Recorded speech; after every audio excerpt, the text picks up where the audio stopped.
gabrummaan biyyaa ba'ee waa bishaan ni batu namni biyyaa ba'ee waa bishaan ni batu.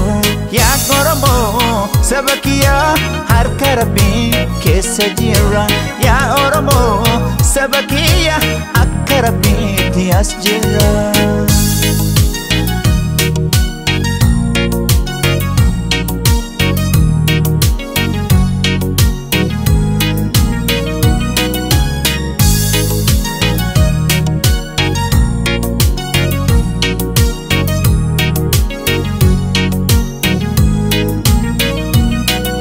Hinabshaalomne malee hina bashomne miti.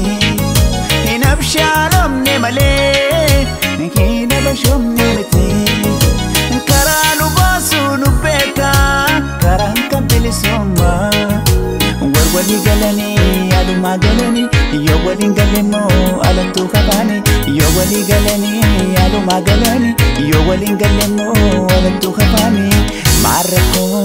Maarrakkoon tokko taane yoo qabsoofne bilisummaa yoo abshaalle hakuna matata hakuna matata hakuna matata hakuna matata hakuna matata hakuna matata.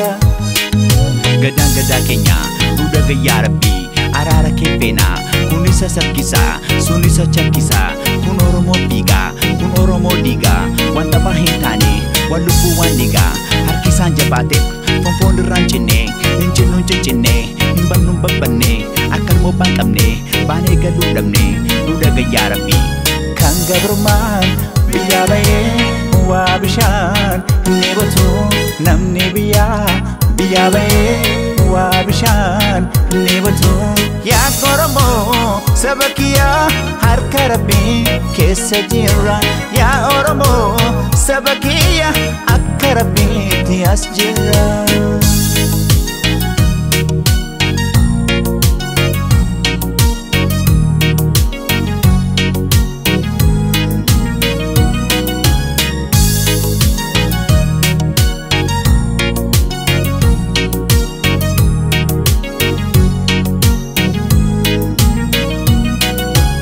Otosi waludu mandi banayo bule ana chufatu chuftu ngerratti yo walole.